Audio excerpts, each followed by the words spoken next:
โอเคเอาเพิ่งมานี่คอยจิจับเอาเด้อโอ้โหขึ้นเด็กก็ได้กินมากเนาะอันนี้ทางเมย์ใจดีอยู่สกลนครได้พี่น้องเนาะอันนี้เพิ่นตั้งมุกตั้งใจ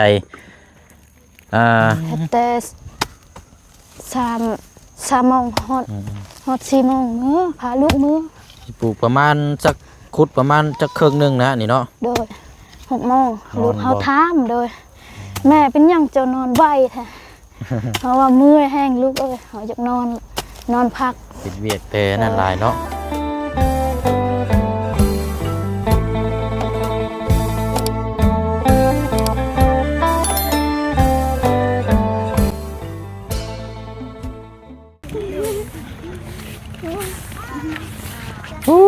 เอาเห็นแล้ว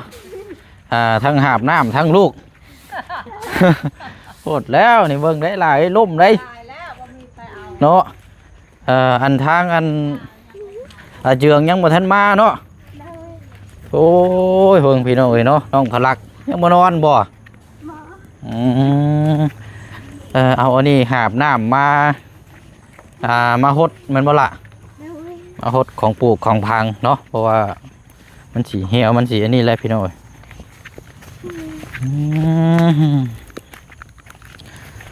เอา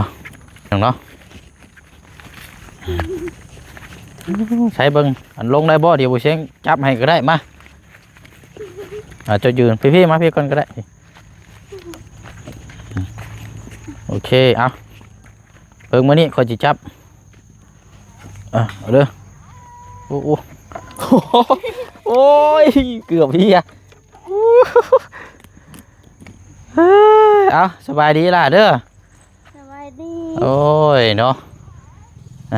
เอากะรู้สึกว่ามันกะขึ้นฟ้าขึ้นพลอยู่ได้พี่น้อยมื้อนี้แต่ว่ากะมันบ่ตกเนาะยิ้มแหละพี่น้อยเนาะเอากับทักทายสบายดีและสวัสดีพ่อแม่พี่น้องเบิดสุขุสุคนเด้อพี่น้องเนาะมาพบมาเจอกันอีกคือเก่าคือเดิมเนาะอยู่ที่ดินแปลงไม้ของทางเจืองนี่แหละพี่น้องเนาะสำหรับทางงบก็ยังบ่ทันได้มีมาเพิ่มเนาะพี่น้องเนาะเขตของทางเจืองน้องฮังพี่น้องเนาะถ้าว่ามีเพิ่มเติมมาจังใดเดี๋ยวทาง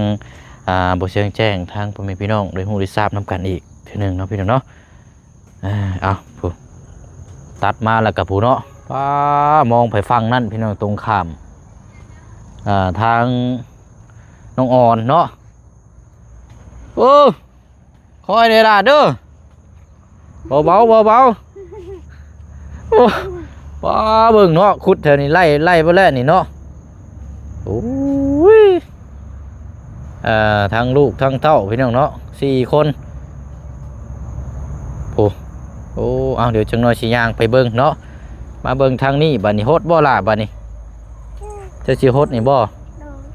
เอาอันพักบัวโฮดกับบ่มีอันน้ำอันนี้เนาะบ่มีอันบ่แม่นอันน่ะยังก็หัวบัวนะเนาะคำจะน้อยพอแล้วเจืองมาเนาะ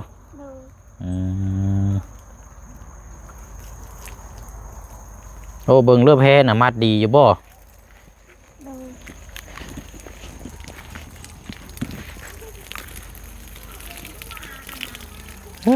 เอาสดชื่นเดี๋ยวก็ได้กินมากเนาะอันนี้ทางเมย์ใจดีอยู่สกลนครได้พี่น้องเนาะอันนี้เพิ่นตั้งมุกตั้งใจขี่รถข้ามมาฝั่งลาวเลยได้นี่พี่น้อยตั้งแกนี่แหละมาให้นี่ถือว่าไรปลูกไรพังกะโอ้เห็นแล้วก็ดีแล้วพี่น้องเนาะ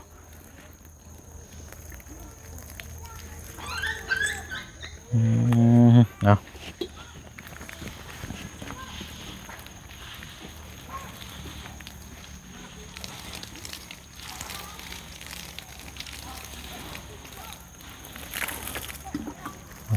เอาคือละคันว่าคู่มันอันนี้คันว่าคืออยากปลูกผักกับเฮ็ดคู่ขึ้นใหม่แล้วล่ะเด้อเจ้าเฮ็ดคู่ท่อนขึ้นกับคักแล้วก็เอาในผักกาดมาวานไว้เนาะแต่ว่ายินเจืองว่าอยู่ว่าเราจะเอาผักอย่างมาปลูกไว้นี้พอได้กิน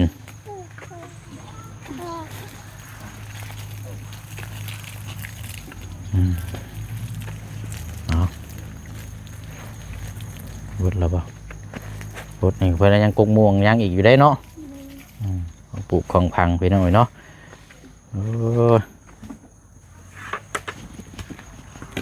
คันว่าเป็นไปได้นี่มีกระถางเด้กระถางน้ำนี่กระถางใหญ่ๆมาวางไว้อีกกระถางหนึงแหละไปติ๊กมาหลายๆแหละเวลาเฮาหดมันจังสบายเนาะ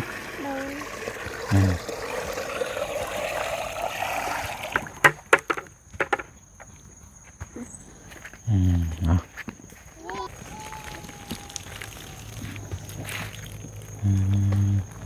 กันหวานน่ะจังหาขี้พุ่นเนาะ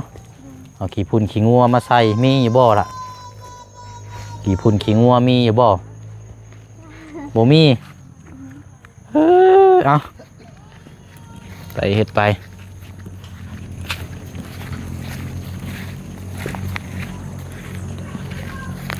อันนี้แล้วซื้อมาให้เราเมื่อวานนี่พี่น้อง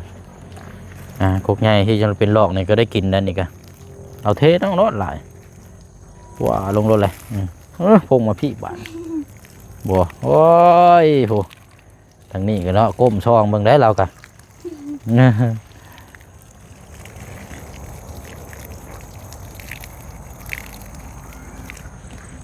เอาระยะนี่ก็ถือว่าได้ยีดอกพี่น้องเนาะเนื้อที่ดินนึ่งเข้าแล้วเปล่าล่ะยังอยู่บ่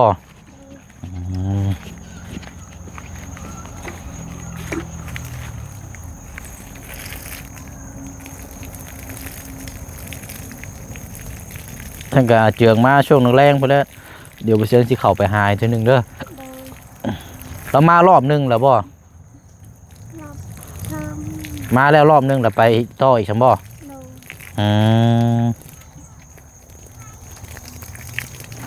พลัก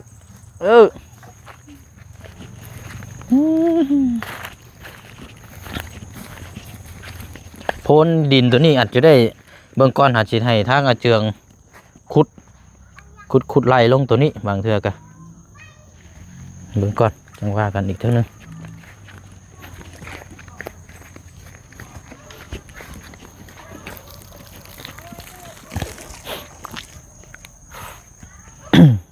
เบิดพอดีบ่เอาถือว่าโอเคแล้วมืออื่นจังมาหดมาอีกเนาะนี่กะได้แล้วมานี่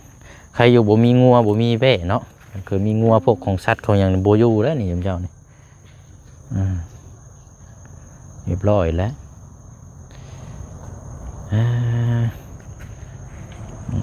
เดี๋ยวเราจักทำหน้าที่พี่น้องเนาะนี่แหละมาหดไว้เดี๋ยวก็อันนี้แหละอันนี้แหละชุมเจ้าสิได้กินแบบเวลามาอยู่นี่แท้ๆนี่ดูแลให้ดีๆหลอกแค่กกหมังหุ่งหมังไห้เป็นข้าพวกนี้มันแต่แนวกินทั้งนั้นเลยนี่หมักพริกหมักเกาะหมักเขือดินนี่งามเลยนี่ดินนี่อันดูแลดินนี่ดินผุและดินมันปลูกผักนี่คือสิติดง่ายอันนี้นี่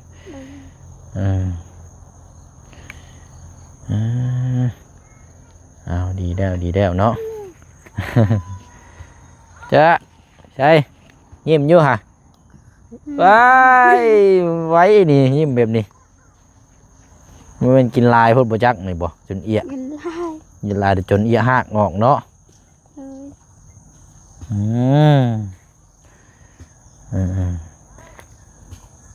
สาเบิ้งพังมืออีกตอนแรงๆจักน้อยเนาะจังว่านั่นไปหน่อยสาพาลูกเมื่อเลยก็ได้ละเด้พอละเดี๋ยวผู้ช่วยสิเข้าไปหาทางน้องอ่อนก่อนไปเยี่ยมเบิ่งทางนั้นก่อนขุดตุยอยู่โอ้ดีโลเนาะทางนั้นกันไปโอเคล่ะเด้อดีแล้วเนี่ยมาหดได้ซอยกัน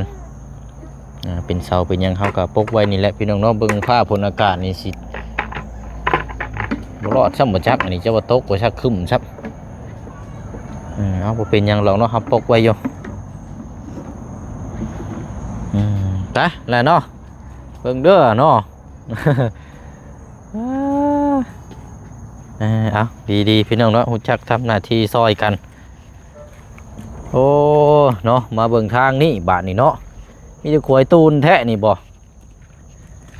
ย่างนี่เฮ็ดแต่จังมุ้งอันนี้มานี่สิแล้วบ่แล้วนี่บ่ เอ่อโอ้ทั้งลูกทั้งเต้าเนาะซอยกันดีดีเนาะอันนี้ สุดขีดเลยอันนี้ก็เนาะเลยเอาสบายดีเนาะเฮ็ดแต่จังโมงเนาะ ที่เช้านี่เขาเฮ็ดแต่6 โมง เฮ็ดแต่6 โมง โดย อ๋อทุกมึงแล้วตัวเด้อกินไม้ก่อนกินข้าวกินน้ำเนี่ยเหรอว่า กินแล้ว บ่เฮ็ดแต่6 โมงเนาะไล่มาแต่ผู้เนาะ โดย อันว่ามงเปียกๆนั่นหากระคุดบ่แสนเท่านั้น โด น่ะ ยขุดมัน คอน เก่งเนาะอยากเนาะเบิ่งได้ลูกเด้ยคุดน่ะ วันนี้เขาไปซ้อนไปซ้อนน้ำห้วยน้ำเซนั่นทางแวเมึงนองนั่นแหละ ไก่ผู้ โดย ป้อคือไปหากินไก่แท้ เขาลูกเขาอยากกินปลาเขาไปซ้อน โอ้ผู้เนาะทางนี้กะทางนั้นน่ะเอาน้องผู้ทาง โด นั้น ย ทอนเอาเนาะคุดไว้แล้วก็ฮอดเวลาแล้วก็จังสิปลูกอีกเทื่อนึงมันบ่น้อง โดยถ้าหมดเดือนนี้ปลู เบิ ก ดเดี๋ยวนี้เนาะ โดยพอดีเดือนนี้ออก2 มือ3 มือพอดีเลยปลูก อันนี้เฮาต่างกันคุดตัวนี้แล้วเนาะ โดย อันนี้สิคุดปลูกไปเว้นบ่เลยบ่นี่ บ่ใบละ ฮะ บ่ใบขุดละ ฮอดสิกล้าปลูกฮอดไซส์ซะเนาะ หมดแถวนี้ละแถวนี้ เชิงมานี่บ่เครื่องกลางนึงบ่ โดย อันพังพุ่นน่ะบ่ได้ปลูกอีกบ่ เอาไว้กล้วย เอาไว้กล้วย โดย บ่คันว่ามีแห้งนี่ก็เอาคุดปลูกบ่เลยเนาะโอ้บ่ว่าได้นี่ มี เนาะ ให้ ขุดหมดเลยนี่บ่เฮาเจ็บท้องแน่ โอ้แม่นหั่นแหละเนาะ โดยยันเป็นกระเพาะ เอาลองเฮ็ดเบิ่งเนาะ ขออนุญาตเด้อ เอาลุยโลดน้องเอ้ย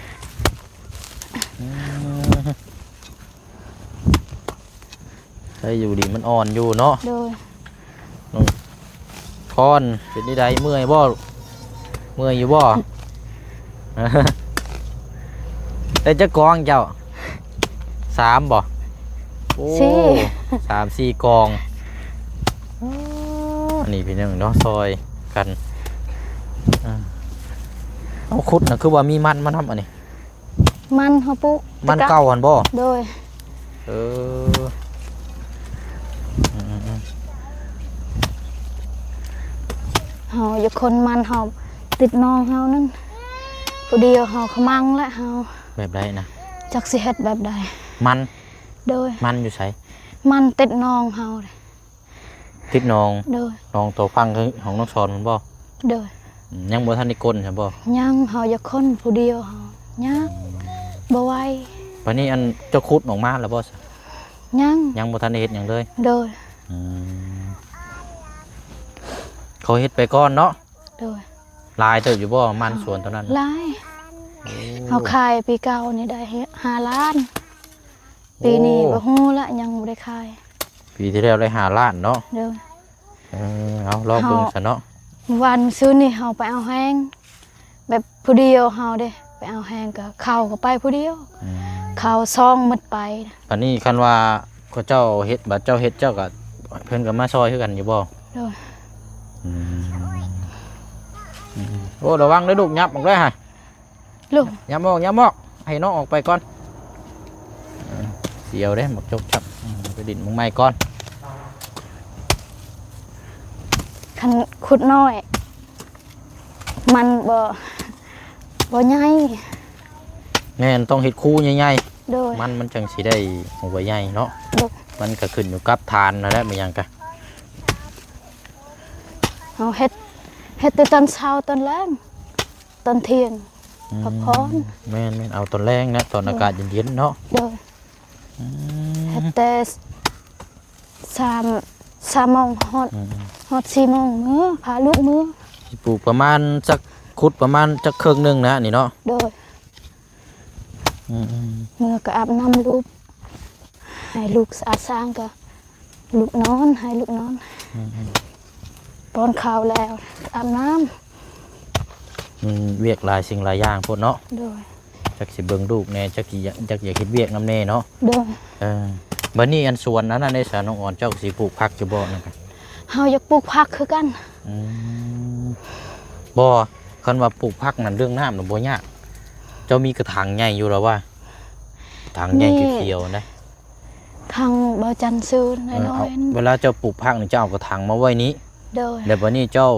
น้ำประปาก็มีแล้วเจ้าติ๊กไว้มาติ๊กใช้นี่เต็มๆไว้ โดย เวลาฮดนั่นนานที่ฮดมันจังบ่เบิดนะ โดยเฮาอยากปลูกนี่แหละผักแถวเฮือนเฮาบ่งาม มันบ่งามดิน โดย นั่นน่ะกับหนึงมามันเป็นหม่อง เฮาปลู ไก่ในเฮือนในยัน งาม มันมีไก่มีหยังกิน โดย อันนี้มันห่างนี่จะมีสวนไป ตัว สิ นี้บ่มีไก่หันปลูกแถวนี้เฮาปลูกแถวเฮือนเฮาหมดไก่เคลียร์หมดแล้ว ไก่กินแล้วก็ดูแลก็อย่างยากแน่ได้เอ้าอันใดก็อยากเฮ็ดเนาะ โดย คอยเฮ็ดไป เฮาเฮ็ดแล้วนี่ก็เฮาเฮ็ดสวนผักเฮานี่อีก อืม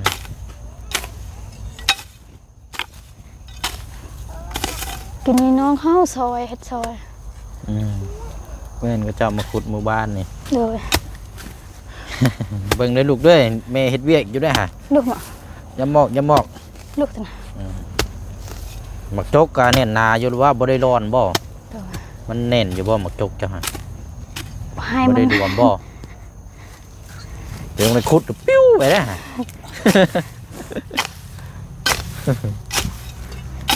เฮ็ดระวังลูกระวังอย่าบอก ลูก ระวัง ๆ เด้อ ยังได้จูด มันยังมีหญ้านี่ต้องจูดก่อนตัวนี้ ผู้เดียวอยากได้อยากเฮ็ดโลมันแน่อยากหาหน่อไม้แน่อยากไปซ่อนให้ลูกกินปลาแน่ มีแต่แนว วุ่ อน ยากเฮ็ด วา บ่ ยเลยวุ่นวายเฮาเมื่อวานนี่ไปซ่อนเฮาได้เฮาได้40,000เฮาขายกระปูเด้ปลา25เฮาเอามือฮะลูกเฮาปลาใหญ่ปลาน้อยเฮาขายหมด มีแต่แนวอยากเฮ็ดเนาะ โดย อยากโละมันแน่อยากขุดตัวนี้แน่ โดย อยากหาอยู่หากินน้ำอีก มื้ออื่นไปซ่อนอีกมื้ออื่น จะไปตลอดเนาะ อยากขายแน่อยากได้เงินนะซื้อเพชรซื้อเป็นงัว อีกขุดอีกจังน้อยบ่น้องจังสิเมื่อ โดย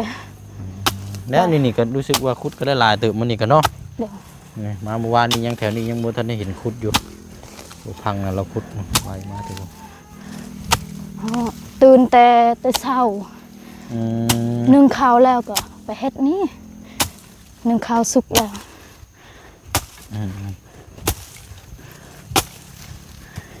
บ่เมื่อยบ่เนาะ เมื่อย เฮ็ดเวียกหลายอย่างนี่บ่เมื่อยบ่ เมื่อยก็อดเอานี่ อืม อยากได้มือเฮาเมื่อยแห้งเนี่ยมุนมุดโตเฮาเจ็บแห้งหมดแต่ลูกเฮานอนไว้เฮานอนแต่6 โมงลูกเฮาถามโดย แม่เป็นหยังเจ้านอนไว้แท้ เพราะว่าเมื่อยแห้งลูกเอ้ยเฮาอยากนอนพัก เฮ็ดเวียกแต่นั่นหลายเนาะ ตอนเฮาเมื่อยเนี่ยมื้ออื่นบ่อยากไปอีกเฮาเว้าบัดแจ้งมาเนี่ยใจเฮาอยากไปอีก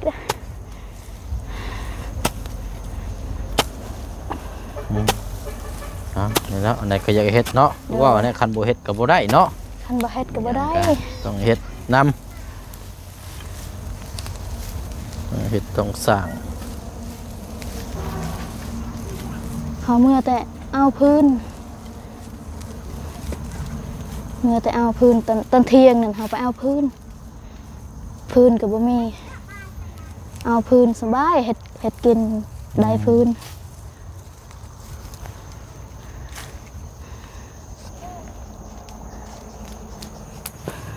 ใช้น้ำในบ่ได้เอามากินนำบ่ซะน้อง บ่ บ่ได้ถือมาบ่ เลยบ่ได้มานะ โอ้ยเนาะ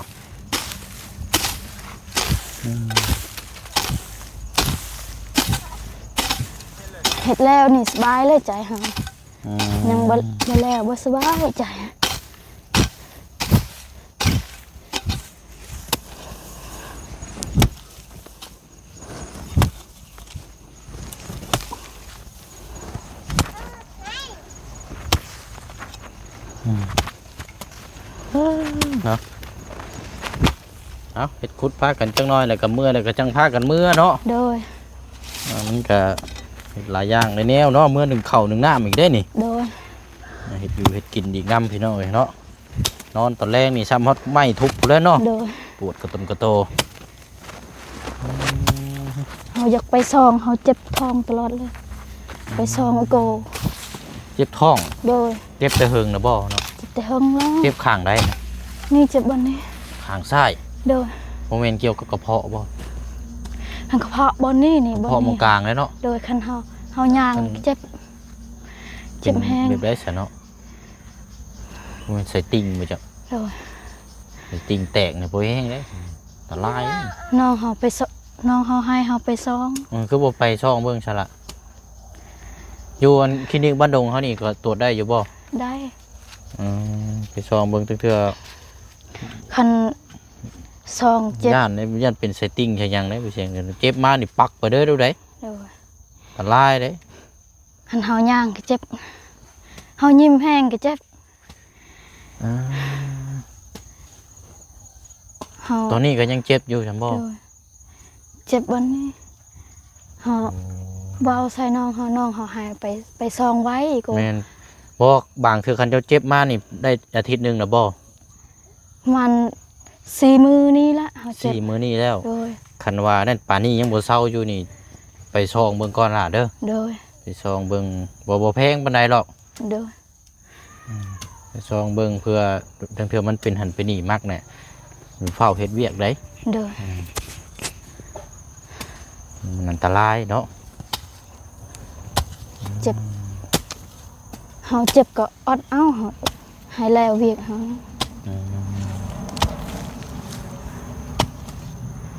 หันเฮานอนกลางคืนนี่เฮาขี้คร้านจักลุกหรือเจ็บแฮง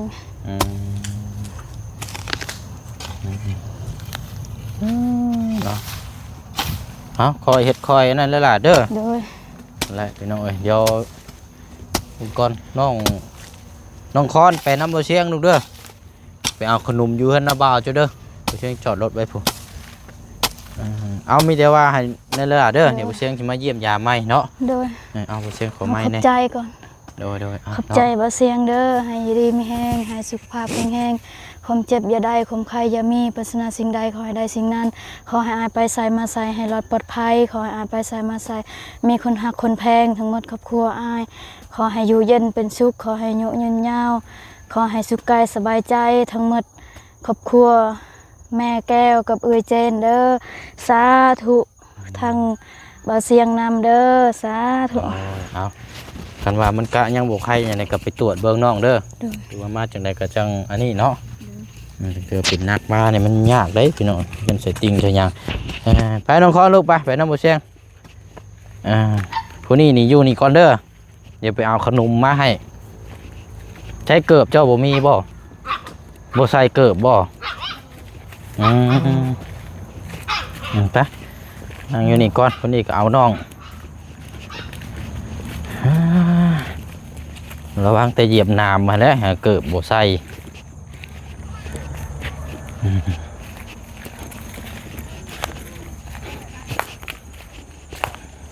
เมื่อยบ่เมื่อยอยู่บ่เมื่อยอยู่เป็นจะได้ยังเฮียนอยู่บ่ลูกมื้อนี้วันยังมื้อนี้วันนี้วันเสาร์ไปพี่ยังบ่มื้ออื่นวันยังมื้ออื่นฮะ มื้ออื่นวันอาทิตย์หยุดเฮียนพักเฮียนหยุดเฮียน2 มื้อเนาะ